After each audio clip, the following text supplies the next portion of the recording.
All right. So MSNBC, some are saying, some very smart people are saying it's not long for this world. Um, MSNBC staffers in a panic as its parent Comcast plans to spin off channel and possibly change its name.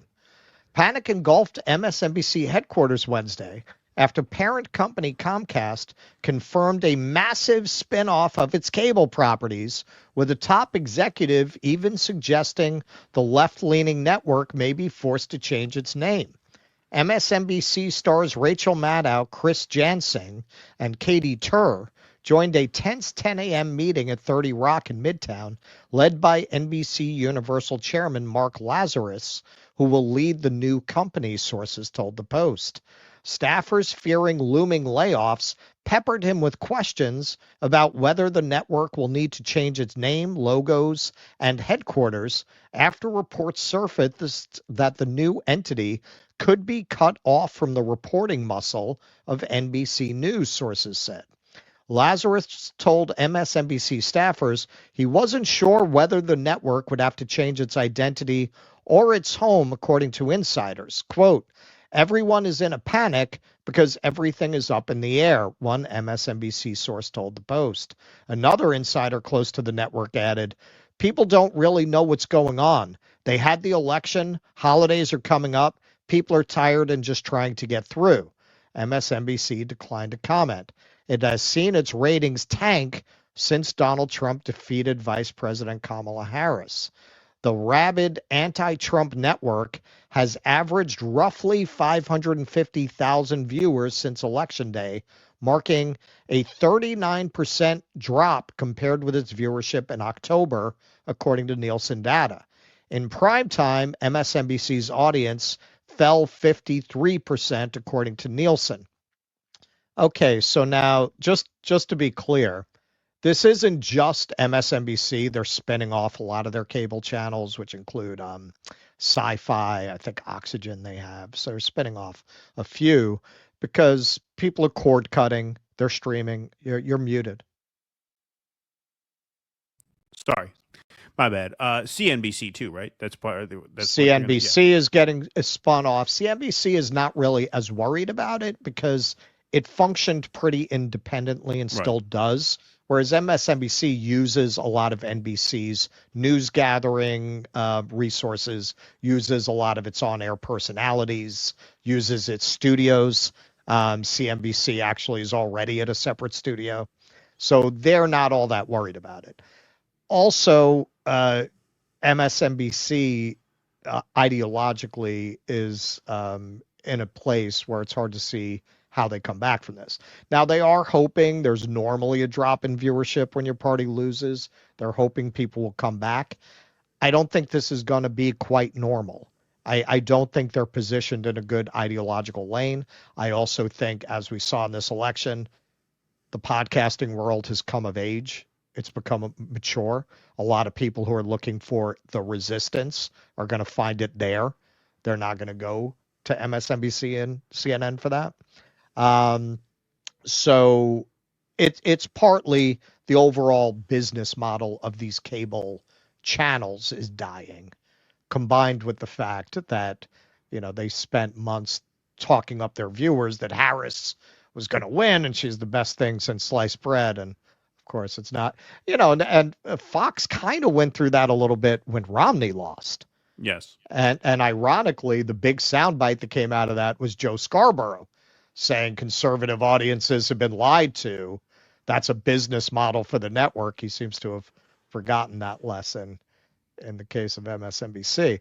Also, just very, very quick point, though. In this case, I mean, yes, you're right. They were gaslighting viewers about Biden for a year and then Kamala for a few months. But this election result is a repudiation of the entire network, its entire its entire worldview. Because it's for the last 9 years, they have insisted that the way to resist Trump is to convince America that he's Hitler.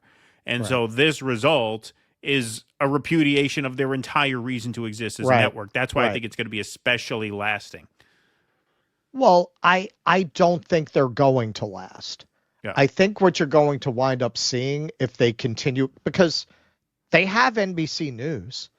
Right. They don't really need MSNBC. Right. They could just let it die.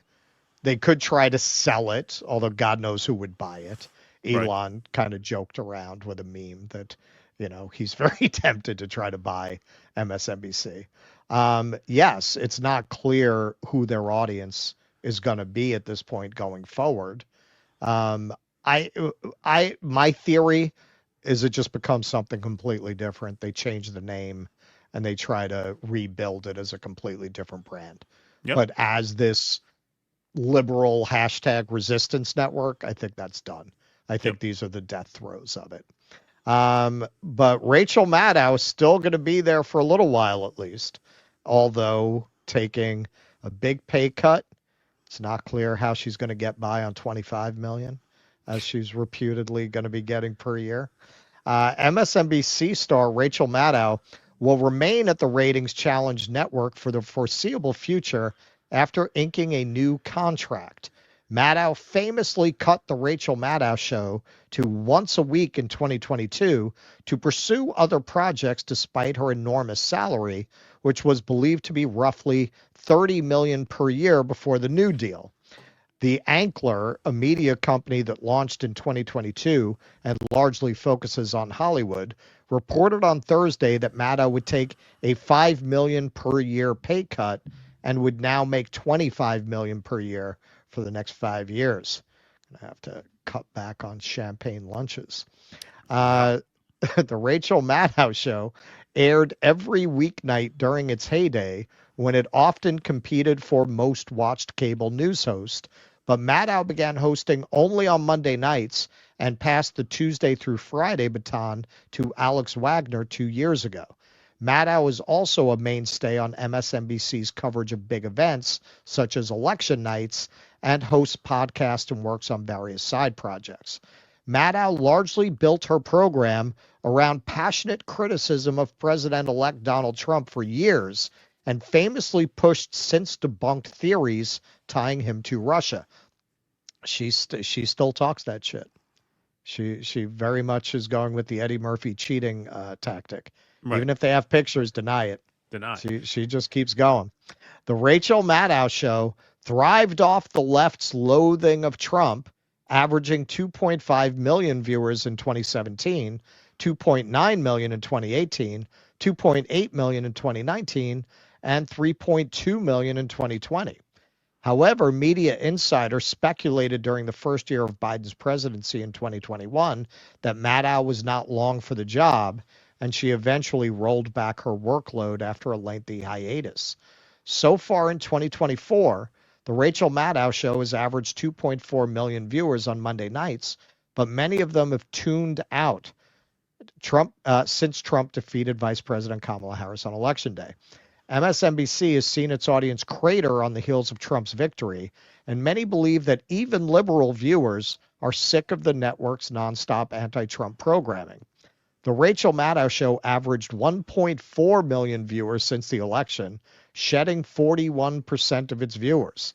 Things are even worse among the advertiser-coveted demographic of adults aged 25 to 54, where Maddow averaged 236,000 in 2024, but only 118,000 since the election, for a 50% drop. The libs are abandoning even their beloved Rachel Maddow. So yeah, there's a quote going around. One of them says, Rachel is ratings Viagra. We need her. But if you look at the kinds of decisions that these network executives have been making over the last few years, they do come brighter.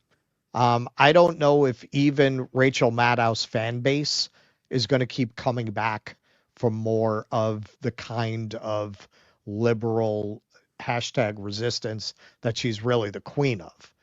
Like, what for? You're going to come back to hear her scream more about Russia? If you feel that you're not going to get power from imbibing this, which they've been given every reason to feel, and that's only going to be reinforced by the cultural shifts we're going to see over the next few years, Are they going to come back to listen to more of that? Or is it going to kind of seem like listening to voices and personalities from a bygone era? Well, yeah, I mean, I think one of the indicators there is that the primetime drop in viewership is lower than the daytime drop. The daytime drop was 39%, the primetime drop was 53%, because primetime is where you get the op-ed anchors. That's where you get the perspective and the opinion of Joy Reid, Chris Hayes, Rachel Maddow, Lawrence O'Donnell. The daytime is basically you have people reading the news.